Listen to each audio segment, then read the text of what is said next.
सर्वेभ्यो नमो नमः। आज की इस कक्षा में आप सभी का हार्दिक अभिनंदन एवं स्वागत है। यदि आप चैनल पर पहली बार आए हैं तो संस्कृत विषय के शिक्षण हेतु आप इस चैनल को सब्सक्राइब अवश्य कर लें। आज की कक्षा का विषय रहने वाला है उपपद विभक्तयः। उपपद विभक्ति के अंतर्गत सर्वप्रथम हम चर्चा करेंगे द्वितीय विभक्ति की। अभितः, उभयतः, परितः, समया, निक्षा, हा, धिक, प्रति, विना।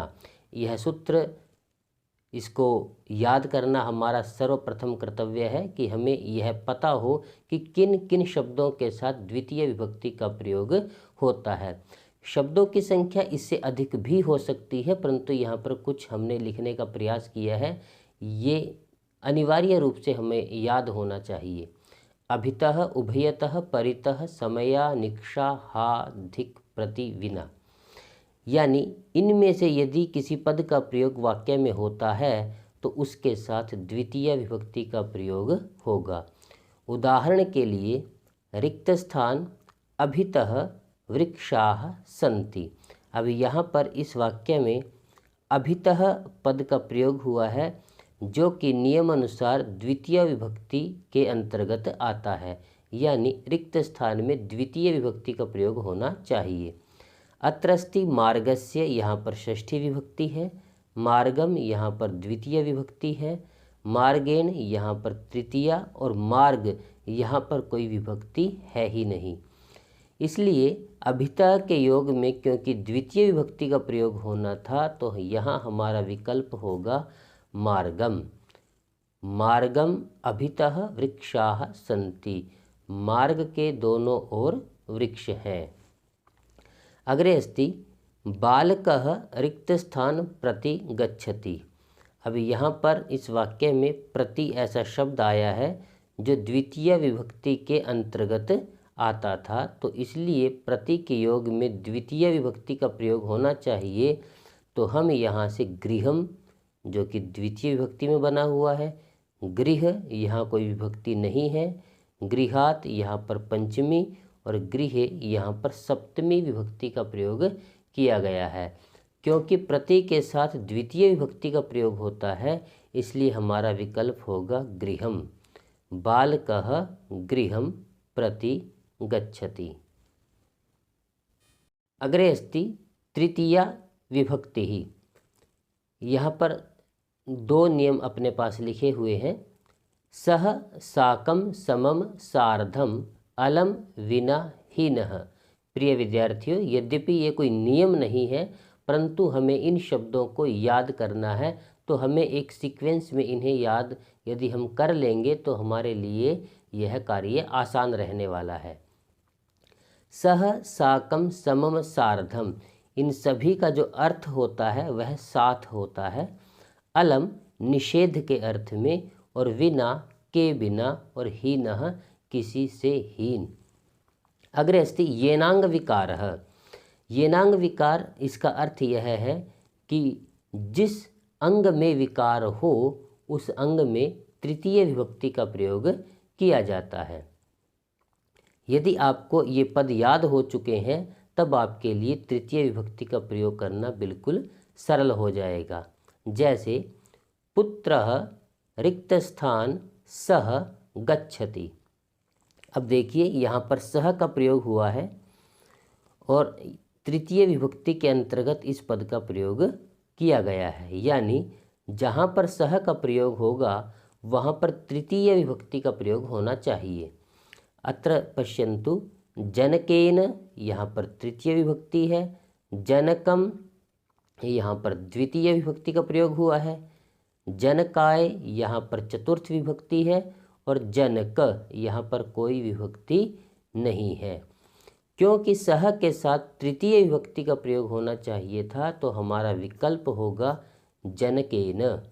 पुत्रः जनकेन सह गच्छति।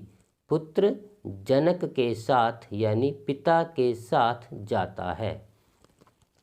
अग्रे अस्ति बालकः रिक्त स्थान अंधः। अब प्रिय विद्यार्थियों देखिए कि अंधः यानी कि आँखों से अंधा, तो यदि उसकी आँखों में विकार है तो विकार के योग में तृतीय विभक्ति का प्रयोग होता है। यहाँ पर नियम लिखा हुआ है येनांग विकारः। अब किस अंग में विकार है उसमें तृतीय विभक्ति का प्रयोग होगा। तो प्रिय विद्यार्थी, जब कोई अंधा होता है तो वो आँखों से होता है, अतः यहाँ पर नेत्र शब्द में तृतीय विभक्ति का प्रयोग होगा। नेत्रेण यहाँ पर तृतीय विभक्ति है। नेत्राभ्याम यहाँ पर द्वितीय भी हो सकती है, तृतीय भी हो सकती है और चतुर्थी भी हो सकती है। नेत्रयोः यहाँ पर षष्ठी और सप्तमी हो सकती है। नेत्रे यहाँ पर सप्तमी। क्योंकि बालक अंधा है यानी उसकी आँखों में विकार है तो तृतीय विभक्ति का प्रयोग होना है। तो यहाँ पर जो बालक गलती करने वाले हैं वो ये है कि आप नेत्रेण शब्द का प्रयोग यहाँ पर करने वाले हैं, क्योंकि यहाँ पर तृतीय विभक्ति है।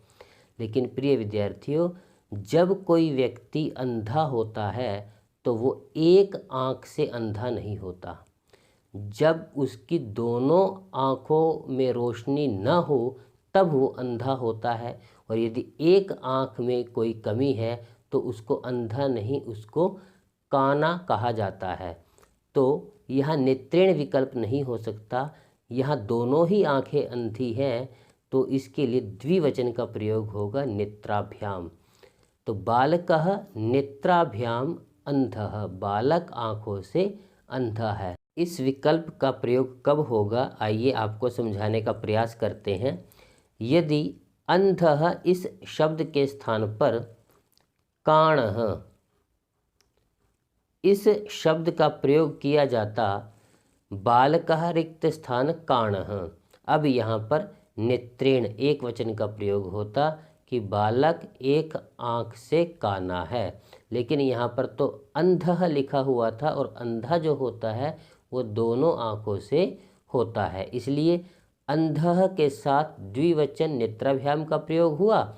और यदि यहाँ पर काणः इस पद का प्रयोग किया जाता तो नेत्रेण, बालक एक आँख से काना है। अग्रे अस्ति चतुर्थी विभक्ति। नमः, स्वस्ति, स्वाहा, स्वधा, अलम इन शब्दों के योग में एवं रुच, दा, कुप इन धातुओं के योग में उपपद विभक्ति के अंतर्गत चतुर्थी विभक्ति का प्रयोग किया जाता है।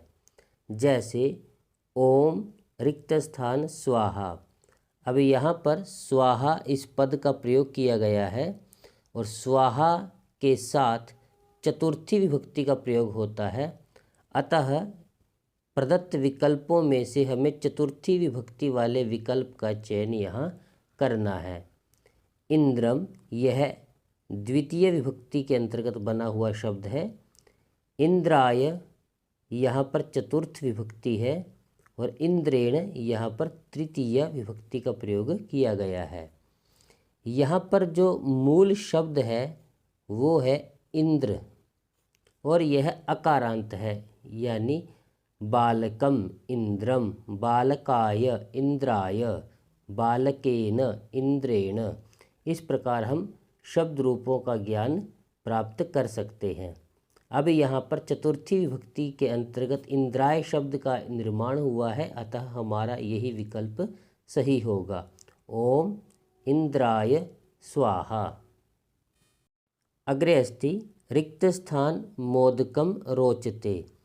रोचते यहाँ पर रुच धातु का प्रयोग किया गया है, लट लकार प्रथम पुरुष एक वचन में रुच धातु, और यहाँ पर यह बताया गया था कि रुच धातु के योग में चतुर्थी विभक्ति का प्रयोग किया जाता है, अतः बालकाय यहाँ पर चतुर्थी विभक्ति है, बालकस्य यहाँ पर षष्ठी, बालके यहाँ पर सप्तमी।